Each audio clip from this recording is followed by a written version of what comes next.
Today is all about second chances. I am taking a pile of charm pack squares and turning them into a quilt so elegant and beautiful, and using one of the simplest blocks I know. Stick around, you will be surprised what a few squares can do.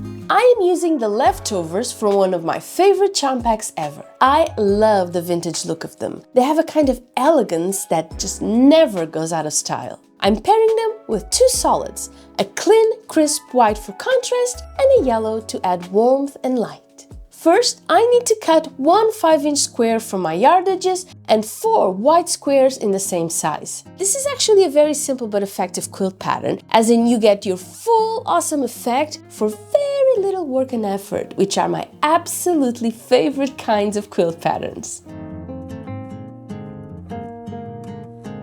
Now let's make a simple 9 patch. So yardage square in the middle and charm pack squares in the corners. Simple enough so far, right? 9 patches are in my book the simplest quilt blocks ever. Or maybe a 4 patch or a rail fence are even simpler.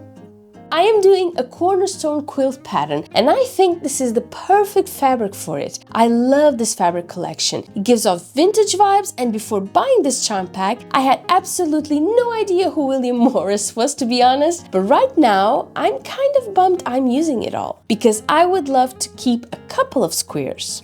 Do you do that? Do you have a fabric stash of fabrics that you will never use because you love them so much and don't want them to run out? Or am I just weird?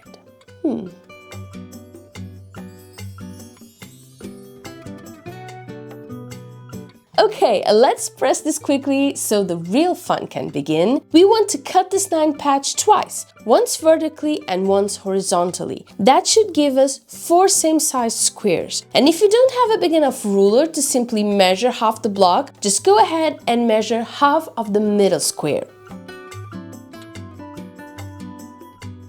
And this is what we get. We turn them all to the same direction, and these are our first 4 blocks.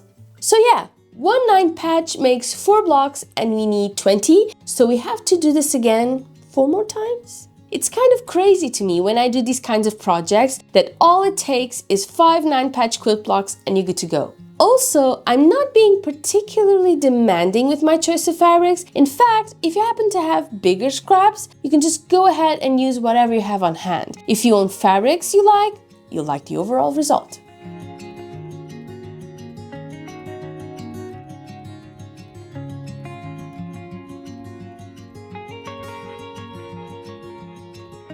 We need 4 more yardage squares, 16 white squares, and 16 charm pack squares. We are making well, I've seen it called at least 2 different things. It's either a Cornerstone quilt or a disappearing 9 patch, which is usually the name I use, but I have made so many disappearing 9 patches over time that that just doesn't say much to me anymore, and there are so many of them out there, so I'll go with the Cornerstone.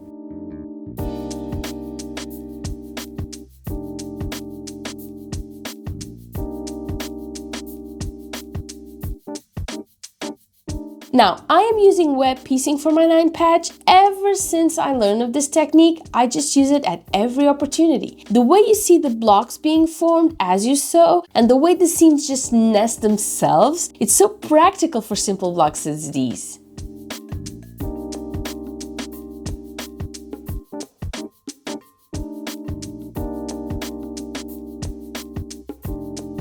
The bigger your squares, the quicker and easier making a whole quilt will be. So you can use layer cakes for this if you want, and it will still look lovely. As you can see, there's really nothing to this. As long as the fabrics are pretty and mix well together, this quilt will be an absolute stunner.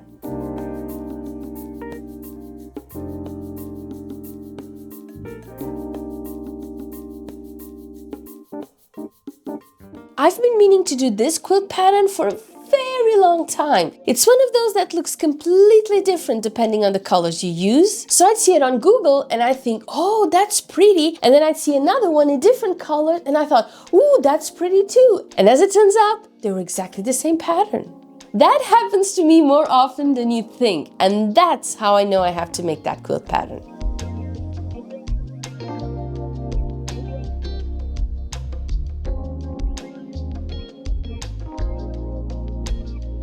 I would say the most nerve-wracking part of this quilt is cutting the 9 patches into the 4 blocks, because we need to cut them as firmly in the center of the block as possible. If not, when you're sewing the whole quilt top together, the seams just won't match and the cornerstones won't be where they're supposed to be. However, if you happen to have an accident and it doesn't turn out the way you want them to, just trim them to size and you will be fine.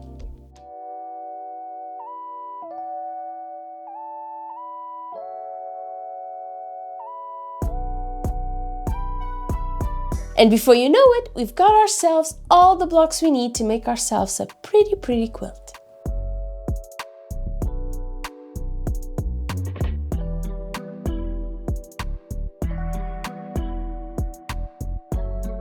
Time to puzzle, and the only concern is making sure no 2 similar colors stay next to each other. The yellow does an absolutely awesome job of interrupting the pattern, which I love.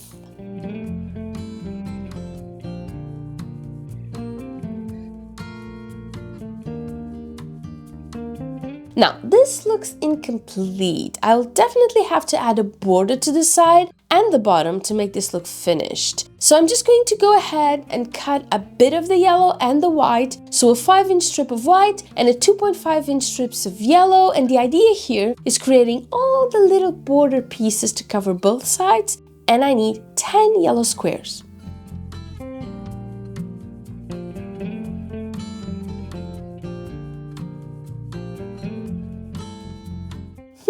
This math definitely isn't mathing. Well, it did as far as the yellow squares go, but this extra bit needs to go, so.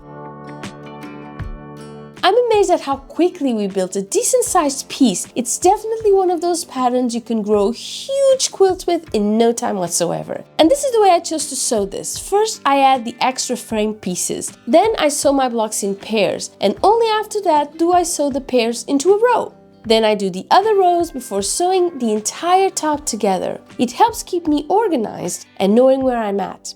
You know, I tend to always do things this way, but if you have another method, I'd love to know it.